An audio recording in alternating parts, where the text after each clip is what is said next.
Well, let's turn briefly to the midterm elections, because I'm sure, like me, you've been hooked to that coverage this week. It is very addictive. 40 years ago, it seems to me that, as a policy think tank, as people working in a policy think tank, we would have found a lot in the American political debate from which to learn. I mean, the policy reform under Ronald Reagan, for instance, the great man who's celebrated over your shoulder there, what he did in that area in economic terms was really set the pattern, which we picked up here. Margaret Thatcher, of course, was another key player in that. But today, I don't know what we learned from the policy debate, such that it was leading up to these midterm elections. On the Democrat side, it was all about the fact that democracy was on the ballot paper, that if we didn't vote for Democrats, we were voting for totalitarianism. I mean, this is undergraduate stuff, isn't it? I mean, if we followed this line of thinking, we'd end up down some rabbit hole which really wouldn't do us any good at all in this country. Well, I think the Democrats didn't want to talk policy going into the midterms because they knew that those at the top weren't capable of running that argument, which is itself a pretty distressing thing. The policy vacuum that has been created, I think, by the fact that they either don't feel capable of running a policy argument, or the policies they really want to push in office are so unpalatable to ordinary Americans that they'd rather not talk about them. Either way is pretty distressing.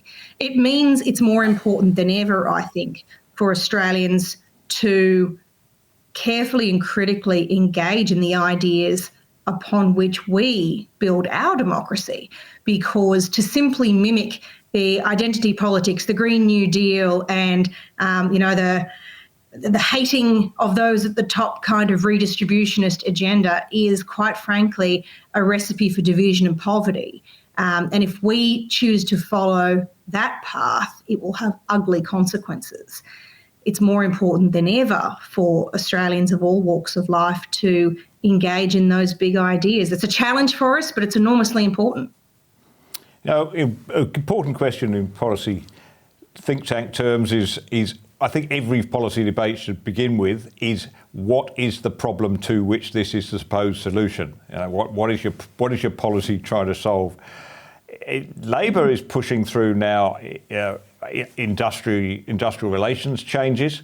They move back to industry-wide bargaining from enterprise bargaining. So it's a move away from the direction that Bob Hawke took them in the 80s. They're moving away from that. For what reason? They're struggling to say, aren't they? Can you see any benefits at all? I mean, let's be generous. Are there any benefits at all we can see from industry-wide bargaining? Look, I think the question has been asked from their perspective, and the answer they have given is the problem we wish to solve as Labor reformers is that of the future of unions and union membership, because that's the only basis to justify this change, because it doesn't lead to higher wages. It doesn't lead to more jobs. It doesn't lead to more prosperous or sustainable businesses, and it doesn't lead to households better able to cope with the cost of living. Many of your viewers will know what industry-wide bargaining or multi-employer bargaining means, but for those who don't, this is the idea that if you've got employees in a particular workplace who are engaged in negotiations with their employer about pay or conditions, they don't just engage in industrial action should they need to with that employer in that workplace, but instead they use it as the trigger for everybody in all workplaces across that industry to walk off the job or to engage in industrial action to leverage that industry disruption to get a result in the one workplace where the negotiation or the dispute is at a deadlock. Now, Blind Freddy can see that that is a recipe for greater supply chain disruptions, that it's a recipe for transport upsets, for energy shortages. Anyone who lived through the 70s, whether in Australia or particularly in Britain, for instance, would have a sense of the harm that this can do.